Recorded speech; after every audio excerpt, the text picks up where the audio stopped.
Bienvenue pour 100% OM. On est chez BMW, station 7, boulevard de Paris à Marseille, qui a la gentillesse de nous accueillir et on a le plaisir de réaliser ce premier plateau où on va évoquer l'actualité de l'OM avec Fabien Frydman, qui est avec nous, le directeur général de M-Provence, un sportif accompli, alors peut-être pas avec le même palmarès que certains autres sur le plateau, mais il est footballeur, il est rugbyman, il est tennisman et il va nous parler aussi de sa vision de l'OM. On est après la mi-saison et on a beaucoup de questions à se poser aujourd'hui sur l'Olympique de Marseille. Alors, on va le faire aussi avec Jacques Bayle, qui est le chroniqueur OM de M-Provence, qui est un homme de l'ombre, qui a entraîné ou co-entraîné de nombreuses équipes et qui a donc l'expérience en effet du terrain et sa vision aussi de ce qui se passe en ce moment à l'OM. Avec nous Antonin, le grand leader de la télé-réalité, lui, les Marseillais à Miami notamment, et puis désormais Marseillais à Marseille, avec un beau restaurant, la table d'Augustine du côté du Vieux-Port, et puis plein de projets dont il nous parlera peut-être aussi. Plaisir, ouais. Supporter de l'OM, malgré les petites déceptions qu'on peut éventuellement avoir. Et puis notre grand invité de ce soir, guest star, c'est Manuel Amoros. Alors Manuel Amoros, on ne le présente plus, c'est 82 sélections en équipe de France. Vous avez même été leader des sélections, recordman des sélections entre 92 et 99, 5 fois champion de France. Avec une Ligue des Champions avec l'OM, une Coupe de France avec Monaco, champion d'Europe des Nations en 84, un des meilleurs joueurs, sinon le meilleur joueur de la Coupe du Monde 82. Donc un palmarès énorme qui vous donne le droit de nous parler un petit peu de l'OM. Alors, on va attaquer un premier sujet qui est la stratégie du président de l'OM, Pablo Longoria. On parlait il y a quelques années d'un projet Dortmund pour l'OM avec d'autres dirigeants. Pour vous, messieurs, quand on regarde ce qui se passe aujourd'hui, quand on voit l'effectif, quand on travaille sur comment aujourd'hui cet effectif est constitué avec beaucoup de joueurs qui sont là sous forme de prêt, quelle est pour vous la stratégie à long terme d'un jeune président comme Pablo Longoria? Fabien, vous attaquez ? Ouais, allons-y. D'abord, enchanté. Merci d'être venu.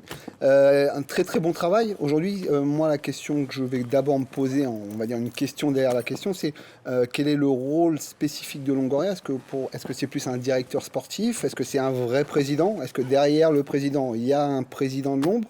En tout cas, sur sa mission première qui était de structurer le sportif, pour l'instant, à part peut-être une ou deux petites erreurs dont on parlera certainement, on n'a pas grand-chose à lui reprocher. Hein. C'est quelqu'un, il n'a pas peur de prendre la parole, il n'a pas peur de s'imposer, il n'a pas peur de faire des choix. Oui, mais pour moi, il manque un petit peu de poigne. Alors après, pour sa défense, pardon, je te coupe. Ah, je t'en prie. Pour sa défense, c'est un garçon qui a mon âge. On ne se rend pas compte, mais c'est un garçon qui a 33 ou 34 ans, si je ne m'abuse. Donc c'est un jeune homme qui a son nouveau métier qui lui tombe sur les bras comme ça. Je trouve qu'il s'en sort avec brio, mais que parfois, il devrait monter un petit peu au créneau pour défendre l'institution sur certains points où on se fait attaquer, sur les supporters. Je trouve qu'il est quasiment parfait, mais qui devrait gagner un petit peu plus de poigne dans les médias. Ouais, alors pas très connu au départ quand il est arrivé. Jacques, vous partagez l'indulgence de ces messieurs ? Moi, je trouve qu'il a déjà beaucoup de maturité, même si, comme disait Antonin, il est jeune, ok, pas de souci. Mais par contre, il a la prestance. Après, je pense qu'il ne peut pas tout faire. Il faut lui laisser le temps de pouvoir avoir la maturité. Malheureusement, on ne peut l'acquérir qu'avec le temps.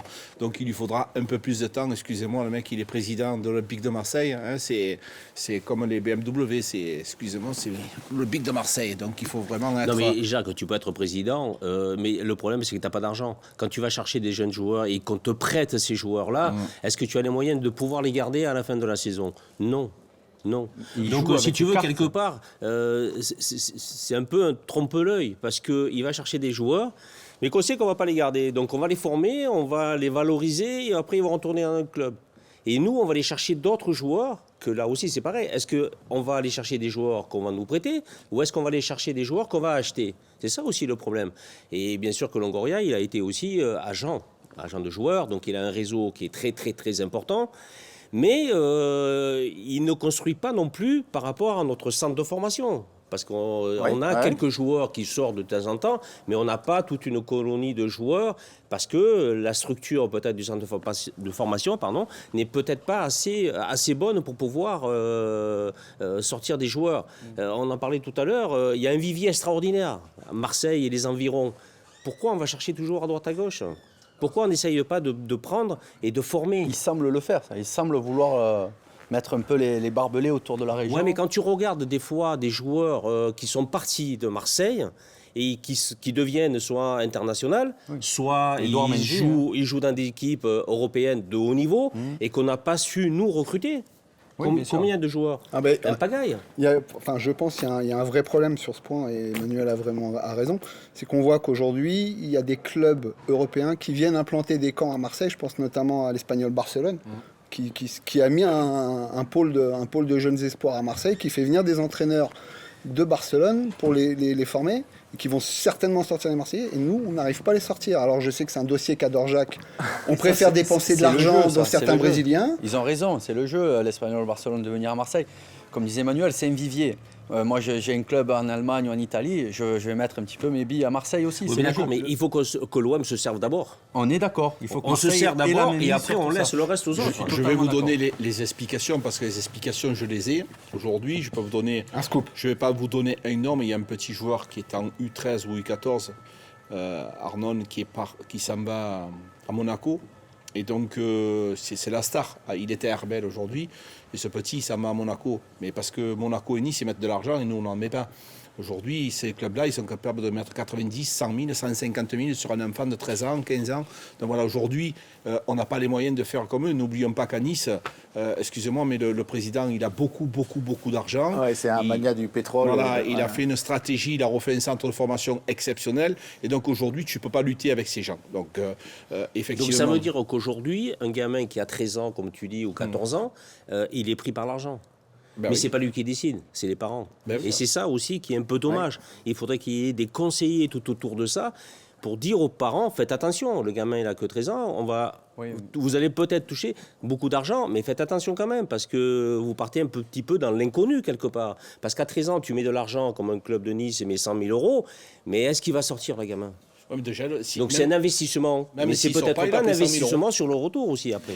Manu, le problème c'est que déjà, que 100 000 € il a pris 100 000 €. Quand tu as des gens qui vivent dans des quartiers où c'est très difficile, avoir déjà 100 000 €, c'est déjà ça de prix.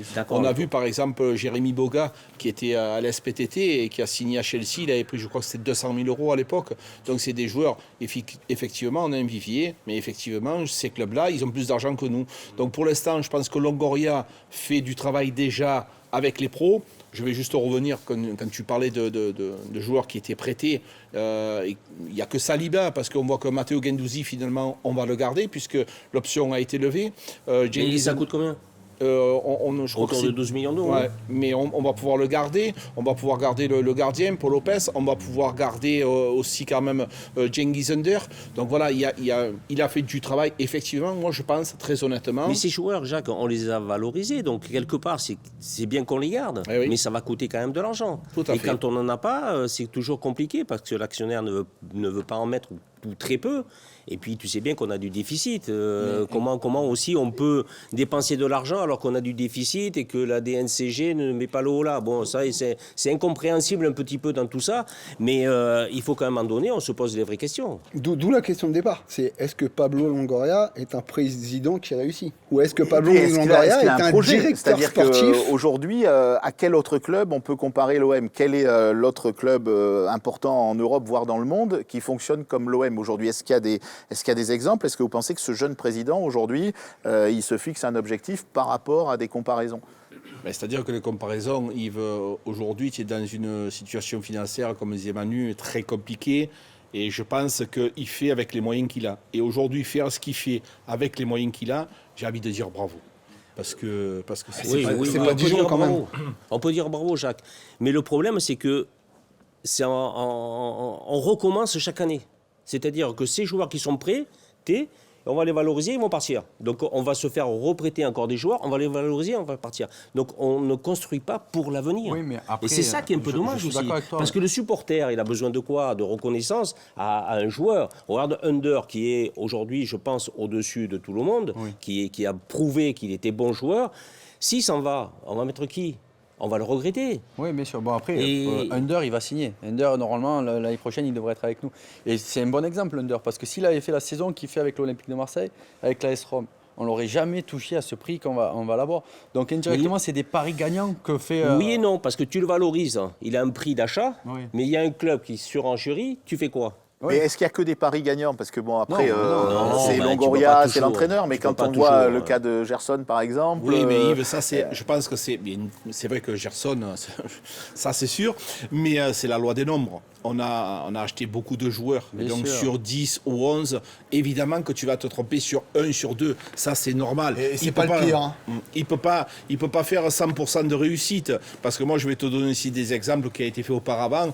Strootman qui t'a coûté 105 millions c'est d'euros sûr, sur ouais. 5 ans. On en parle de celle-là, parce que là, ça voilà, sûr, il y a c'est des sûr. choses qui ont été C'est faites. complètement fini d'ailleurs, ça ou pas tout pas à fait, encore, hein. puis On a Pas quelques encore, hein, arriérés pas sur encore, 10 hein. ans, avec un Ouais, prêt pas sur encore. 3, on récupérera peut-être du bénéfice Non, mais dans 2 ans. après, Marseille, c'est un club à part en France, dans le sens où un joueur qui va éclore à Nantes, il va avoir une valeur marchande de 5 millions, mais à Marseille, on veut le vendre 12, 14, 15. J'ai l'impression qu'à Marseille, les prix sont différents. Ah, mais là, à Nantes, on a vu un super Voilà. joueur hier qui Donc, part libre à la fin de la saison à Francfort, je crois. Hein. Donc c'est et à difficile nous- peut-être pour le football français en Bien général. Parce que quand on voit cet attaquant hier qui a été quand même assez extraordinaire, il est libre et aucun club français a pu le Ça, récupérer. c'est une nouvelle stratégie des joueurs. Il n'y a pas que lui. Hein. Camara, il est dans le même Bien sûr, c'est que Mbappé. Donc Mbappé, aujourd'hui, les joueurs, si tu veux, ils ont une façon d'agir qui est pour moi pas très sympa, parce que le club il investit, il t'achète 30, 40 millions d'euros et à la sortie il récupère zéro.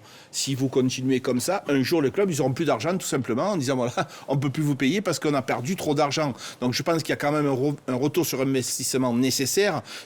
J'espère et je souhaite de tout cœur que Camara puisse dire bon, allez, je vais signer un contrat pour que l'OM puisse au moins récupérer un petit peu d'argent. Ça me semble légitime, comme a pu le faire Maxime Lopez, pour pouvoir récupérer 2, 3 ou 4 millions. Ça me paraît essentiel pour que le football puisse continuer à exister. Ouais, mais là, c'est une autre question aussi qu'on peut se poser. Est-ce que les dirigeants feront le nécessaire pour pouvoir faire re-signer Camara? Tovin, En fait, Est-ce que tu penses qu'il y a une ambiance autour du club avec ces dirigeants-là qui peuvent inciter Camara aujourd'hui à re-signer?